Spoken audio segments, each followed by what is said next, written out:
Welcome everyone to this incredible masterclass about feminist spaces with Nora Bassam. Thank you, Nora, and thank you everyone who will be here today. I am Mona Lisa. I'm architect, institutional manager here in Zigurat, and I will be your host today. So Nora has a PhD in urban design and placemaking, and she also wrote a blue-collar degenerate city. She loves cities and care about making them better for everyone, especially women. She's like a city lovely equality fighter, and for me is also a superhero. So thank you, Nora, for being here today. Please, the stage is all yours. Thank you, Mona Lisa, for having me and for reaching out to speak about my topic of passion. So, as you mentioned, I finished my yet to be published book, The Gendered City, and I think it's for the longest time I wanted to merge my feminist self, growing up as a feminist, with my profession as an urban designer and architect. So it's a pleasure to be here, and I'm gonna share very much in a short what it is feminist spaces and what it is I've been doing in the gendered city and how I am trying to dismantle gendered city one city at a time, as I say. So first of all, it's as me, I am a woman of color. I realized that spaces we occupy are not neutral. They are imbued by history and meaning and social constructs. So certain bodies become socially entitled to take up space in our built environment and our daily life, while others are not the same. They are a bit outed through city design and planning for the longest time. And I would say for hundreds of years, this is how cities were built for a certain population. And I always say that your city has a gender, and it's a white male, a heteronormative, from a certain age, and able-bodied. So this is why, it was for me, we need to have our cities. Oh, my video is. Oh, so okay. Okay, it's okay. So for the longest time, this is the like wheel of power and marginalization. And in the gender city, we try to check who is not there in the spaces, who is marginalized.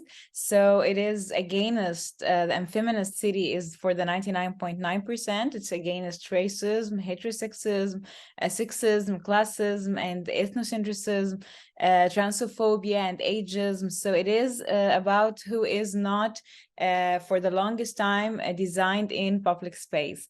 So we need to that the feminist city or feminist spaces contributes to reaching concerns of different bodies for being able to be visible or being able to be invisible. And this is like a privilege for some, the invisibilization. Sometimes I walk in cities and I wish I am invisible in a way. I am not under the male gaze, or I'm walking freely with my sense of safety and security. So it is about safely existing in spaces by our bodies, being ourselves, as I said, being visible or invisible, and moving across spaces that are for the longest time hindered us or share this invisible boundaries in a way to enjoy our cities. So it is for the 99.9%, and we need to look with this feminist perspective to design and to building our cities that brings all the anti-racist, anti-capitalist, feminist,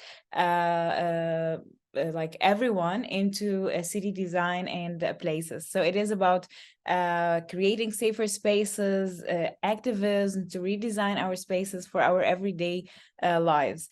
And this is what we do in the Gender City. It's about advocacy. It's about creating and endorsing projects that are helping to have this environments that are not hostile, that then do not tell us how we dress, how to act, and how to be, and when to be. So it is as well about amplifying women's voices, and it's about women who didn't make it. And I always say this: women, maybe they don't even have internet. They're living in very hostile environments. They need to walk 4 kilometers a day to bring water back and forth, maybe get raped on the way. So it's basically the women who didn't make it, or the gender diverse, or everyone who didn't make it, and even not get their voice heard.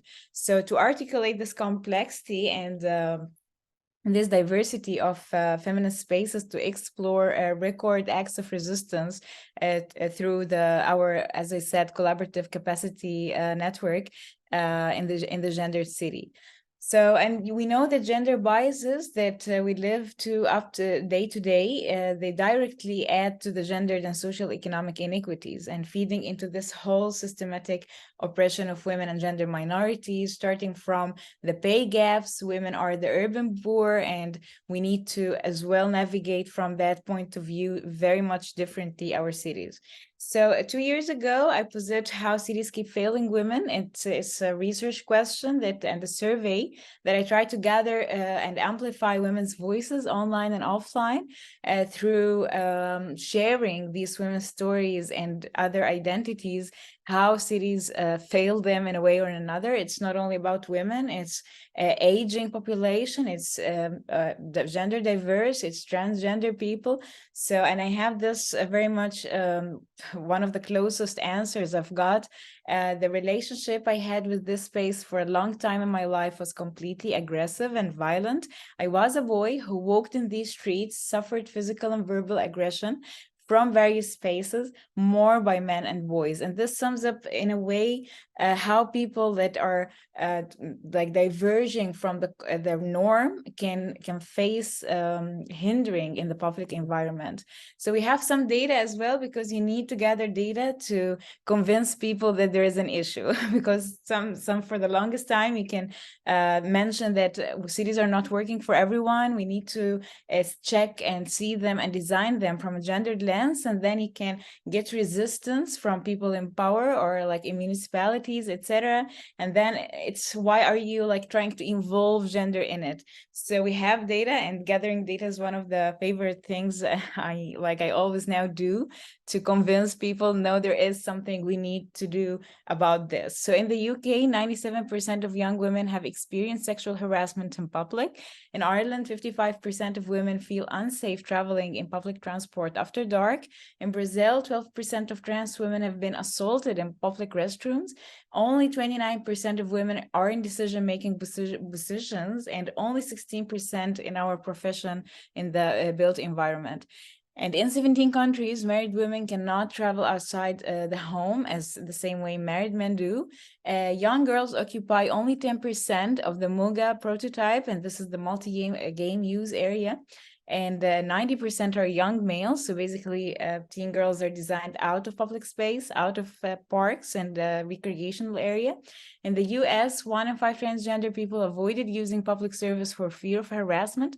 And across Europe, 50% of LGBTQ individuals surveyed reported avoiding public spaces because of the fear of harassment or showing affection or showing who they are.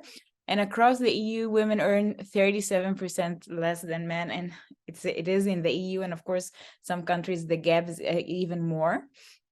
So to go through quickly, what are the main hinders for women and sexual minorities and different people that conform maybe from the white male can face in cities?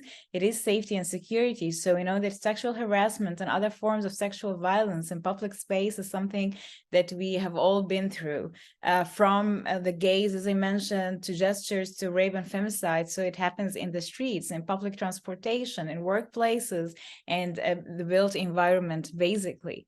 So we have the numbers as well. Women are often scared in public spaces, twice than the normal male. And this is how you can always like take a detour and plan your trip if you're a woman in public space, that usually like text your friend where you are, or maybe have you gone home safely. And this is always, as I say, it's a question that you don't have to ask for your male friend or your male peer. So we know that as well, transportation, women use transportation differently. Women do the lion's percentage of the care work. We know that they do 75% of the all care work, the unpaid care work. So, and this is why they have this trip chaining. And trip chaining, so it's easier to imagine. We have two scenarios. So we have a male that needs to go to his work, maybe by his car or a train from point A to point B. And then we have another woman that needs to do the care work. So she's basically maybe a caregiver. She is with a stroller, and then she is paid less. So the car is usually the male in the family, so she will need to use public transportation. She is waiting in a public transit. She needs to entertain the kids. She needs to find like transportation that is designed for strollers and as well for the kid to be able to walk from the public transit to the train. And then she will drop off the kid and then go to work, and then maybe bring like the groceries before going home, and picking up the kid, maybe go to like some kind of training or something for the kids, and then return home. So this mobility pattern of women that is scattered and what is we call trip chaining, we need to design within and accordingly to these very much like different needs. So yeah, this is like we know that 75% of unpaid care work is done by women, and female form up the majority of people in public transport. So they do the trip chain, and they have usually with a stroller or luggage more than people, and they travel with the time pressure because of the care work, and the car is less often the default choice because of they are majorly the urban poor, or they don't own the car. So these gender imbalances emerging from current patterns and travels that some, of course, municipalities or cities are trying to embody these different mobility patterns in their designs. But of course, yet many cities still not gathering these data, not designing with this gender sensitive lens. But we know that we need to develop gender tailored mobility. We need to gather data and know that and design upon these different travel patterns. And this is one of the things we have all been through too. It's the line gap, and often women are waiting in lines for the public restrooms. It is an issue that men don't usually have, and we know that sharing 50-50 space is not the answer. So it is about equity, and in the meter square, women occupy as well double the time of men in public restrooms. And of course, we have the all genders bathroom that for the longest it's still a debate, because many women as well are afraid for their safety in all genders restrooms. It's very much different in many cultural contexts, but we know that it's an issue, and women without a good, clean public restrooms will often not be existing in a public space. And this is like something we need to see, that who is not there in order to know why they are not there. So basically, it's even as simple as like a head count of who is in the public space and who is not. And it's basically because of many like factors, and one of them is public sanitation and restrooms, that women and caregivers will avoid a public space if it's not reliable and clean and even existing in a way. So we know that environmental justice and women occupy parks and recreational area is very much a big debate. I know that myself, I cannot work out after dark and run in certain parks in the city. And this is like I finish work, and then I know that it's not an option very much to go in certain parks after dark. And this is how the built environment is hindering actually me doing physical activity, and as well being not as healthy as maybe my male peers. So and this is very funny and important. Make space for girls. There this and organization in the UK, and they're doing this amazing work, I think, gathering data and informing policies in order to try to steer change in what for too long has been the norm in designing the skate parks and public parks and recreational areas for teenage population. So they are questioning girls and like, what do you think is your perfect playground? And it's really different what you hear from teen girls than teen males. It's for the longest males, as we said, 90% are males playing in the Muga, the multi-use game area, and then women are the sidekicks, the one who are around the perimeter. They are often excluded by design. They are not doing the physical activity. So it's funny because most parks have more facilities for dog waste than teenage girls, and this is how like designers built in isolation over and over the years these playgrounds and these like skateboards things, and like not really looking for what maybe other than the male would prefer. And they have the amazing like answers as well for the safety and security for teenage girls. And this is a very sensitive age growing up, so you need to know what makes girls feel safe, even the perception of safety in these places. So we know that parks are essential for everyone. As we said, it's important for developing autonomy. It's important to make you feel belong to your neighborhood or to your area. And it's important as well, of course, for your health. And this is how like designing, excluding girls' needs or women's need can really have this long-term effects on people.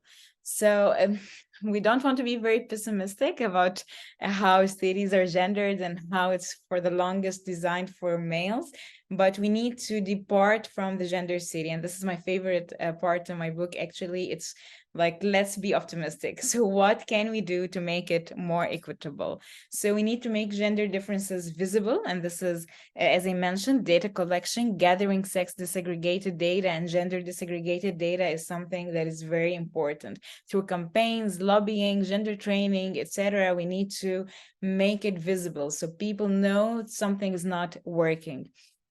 And we need to implement support structures as well, like with manuals and handbooks. And this is something as well, I find it very important to check out tools and develop methods on how, even in the smallest scale, design as like even grassroots and very much as segregated grassroots can help in the whole image of designing for equality and equity. So, and as well, we need to, and I'm very optimistic about this because many municipalities now have adopted feminist design policies, and it involves designing with feminist lens and feminist budgeting, allocating budgets to citizen participation and co-designing, and asking population about what they find more convenient or designing with this gendered lens.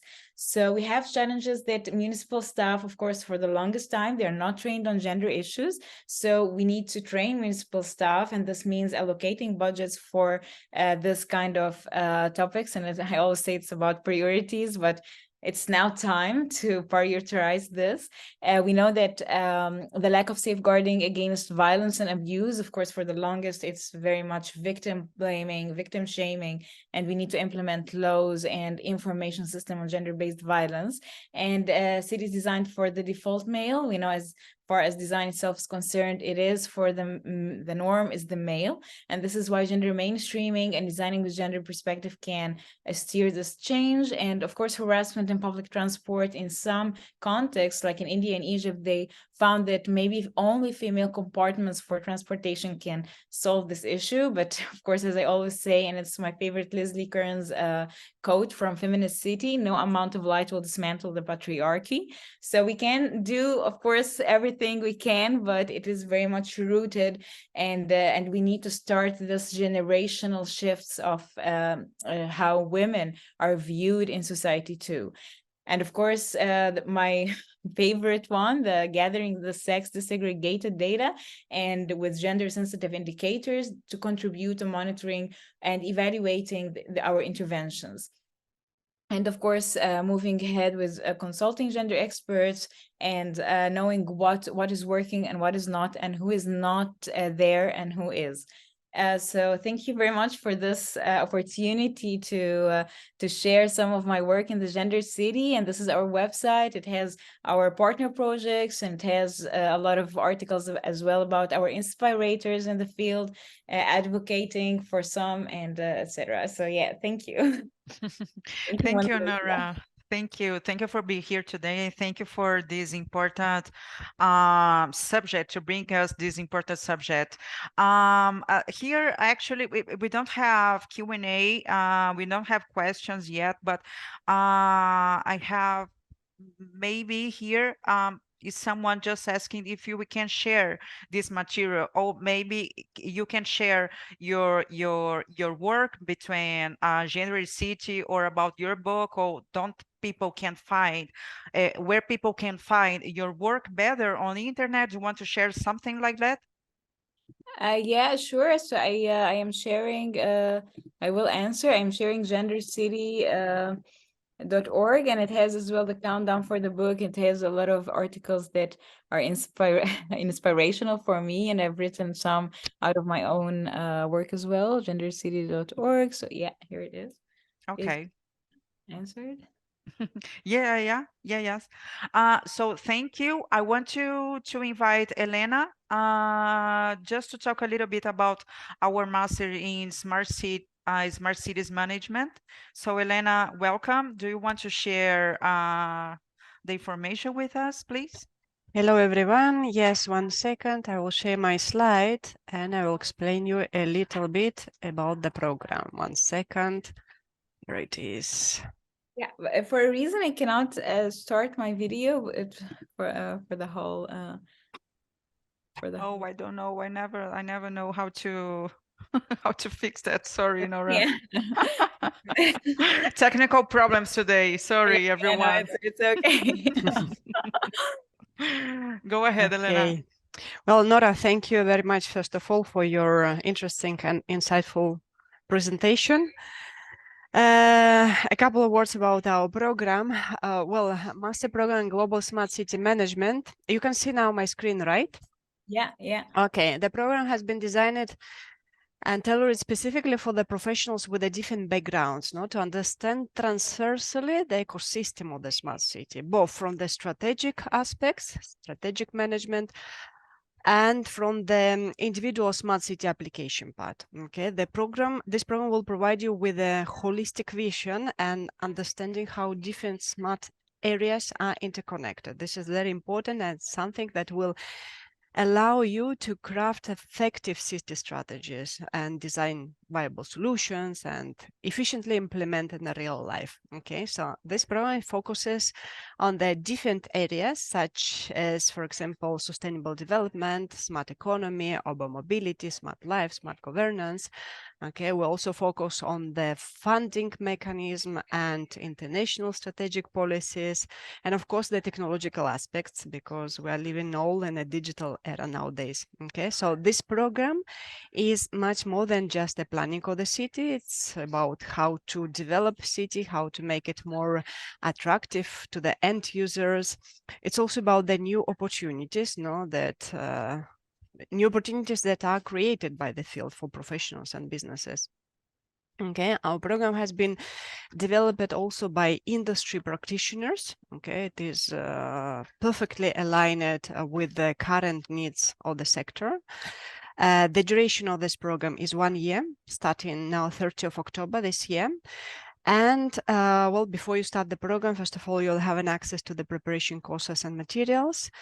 And the program itself is divided into 3 blocks. Okay, the first block is where you delve into the business models, financing methods and mechanism, digital administration aspects, citizens engagement. Then in the second block, you'll be focusing more on emerging technologies and the role in the digitizing the city, services, assets. Okay, and finally, the third block will be teaching you about the ecological transitions, sustainability, sustainable development, and social integration. Okay, and the approach that they use is highly practical. We always encourage teamwork, the project development throughout the studies, And also you'll have the opportunity to create a final thesis based on your unique smart city concept.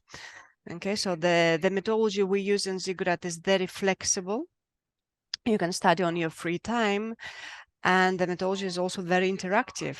The connection with your professors is twice per week through the Zoom sessions, also discussion forums, TOPS forums. Okay. So upon successful completion of the program, you will receive a master degree from Ziggurat Institute, a master degree from the University of Barcelona, that is one of the oldest universities in Europe and top 150 around the world according to the QS ranking. Okay, so here you can see the code, you can scan it, and if you would like to learn more about the program, you can send us your request, and me and my team, we will be happy to contact you and provide with all the detailed information and guide you through the process, through the application process. Okay. Okay, thank you, Elena. Thank you, Thank Elena, for you. being here today, just sharing this information with us about the masters. Perfect. Thank you. Thank you, Nora. Actually, we have two questions here. Can we answer now? Yeah, sure. Yeah. Okay. I will just read for you. Hello, Nora. I love your insights. And do you compare different cultures and how different urban design translate between? Different contours, you mean? Different cultures and how different urban designs translate? Yeah, well, it is because historically, actually, like the concept of historically cities were built on gender roles, and it's very much like closely related to how gender relations played a significant role in creating urban space. And gender roles, of course, this is what we inherited. Until now, we are trying to fight all of these gender norms, but this. Like understanding how gender and emotions were perceived in public space for the longest time. This is why till now we still have these boundaries, we still have this idea of maybe women in certain times they shouldn't be supposed to be in the streets. And this is why like for the whole world is built on this idea of gender roles and gender cultures.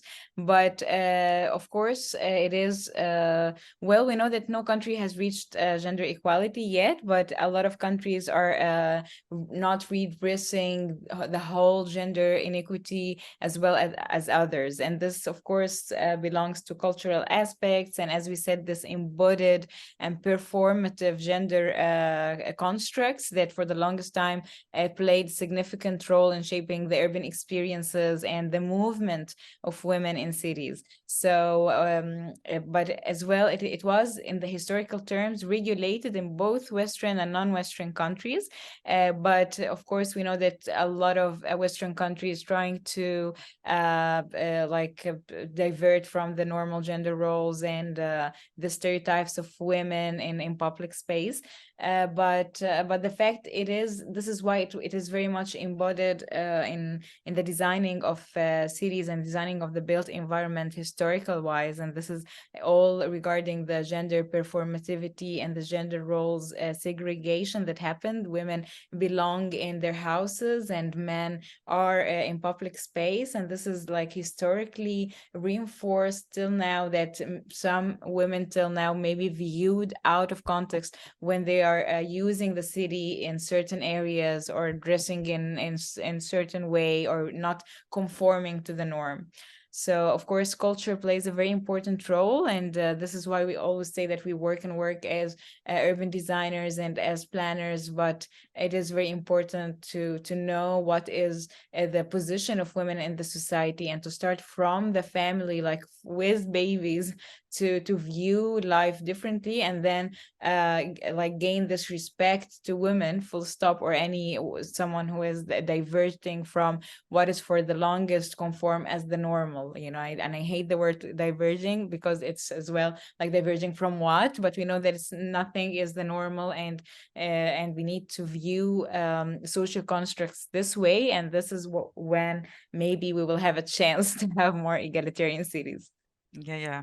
Oh, I mean, I'm just now very happy because I am remembering my academic period, like when I read books about Jane Jacobs, and I love that. I think that it's a great current contemporary writer, right? Yeah. Regarding.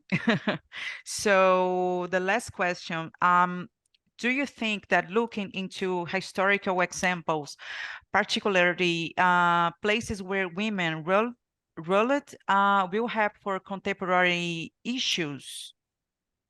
Yeah, like historically, not so much, but we have a lot of like successful examples because I mentioned that it's actually like historical wise, it is the start of gender spatial exclusion. But like 30 years ago, when Vienna started to adopt gender mainstreaming and to actually regard trip chaining of women in different mobility aspects and to design social housing, design for the urban poor, it is like very much examples to look up to. And this is what like in Sweden as well, adopting the feminist design policy and allocating budgeting to gender issues.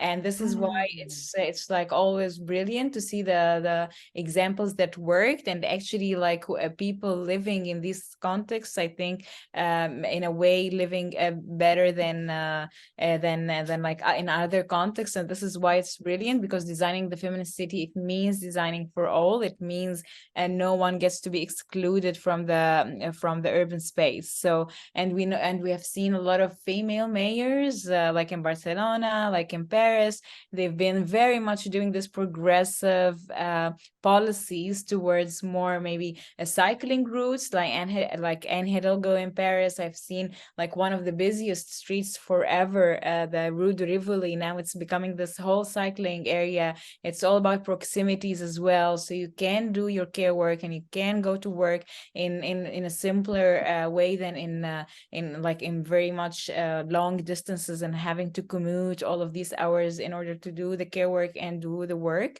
So, and we have seen, of course, the Subarillas in Barcelona, and it is as well affecting this whole cycling and pedestrianizing streets.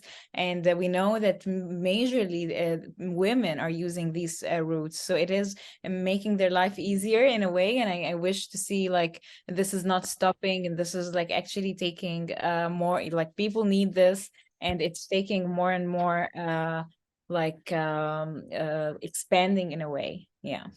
Yeah, I think that it's all about not just to do cities for women, but to make life about to make it, everyone's life better and easier. It's not just for us or for babies or for, I don't know, it's for everybody, right? I don't know if you agree. Yeah, of course, for everyone to thrive, and women being like usually with the kids, and of course we are saying the able-bodied, the disabled-bodied, we are saying we are designing for everyone, and then different neuro capabilities. And I love as well like highlighting this issue for the mental health and different neurocognitive experiences. So it is hopefully for the 99.9%, it is hopefully not the stigma that always follow the word feminist, but it is this whole unbiased focusing on the marginalized kind of paradigm. Yeah. Yeah. I think that we don't have questions anymore. Thank you again, Nora, and everyone who will be here with us today. I'm particularly very happy to try and to help to disseminate this kind of ideas with our ecosystem, and hope to see you again, Nora. Yeah, me too. Thank you, Mona Lisa, for reaching out and for being such like a feminist and steering every all the bold conversations out there. And yeah, it's been a pleasure, really. Okay, thank you, everybody. Bye bye. Ciao, ciao, bye. Bye.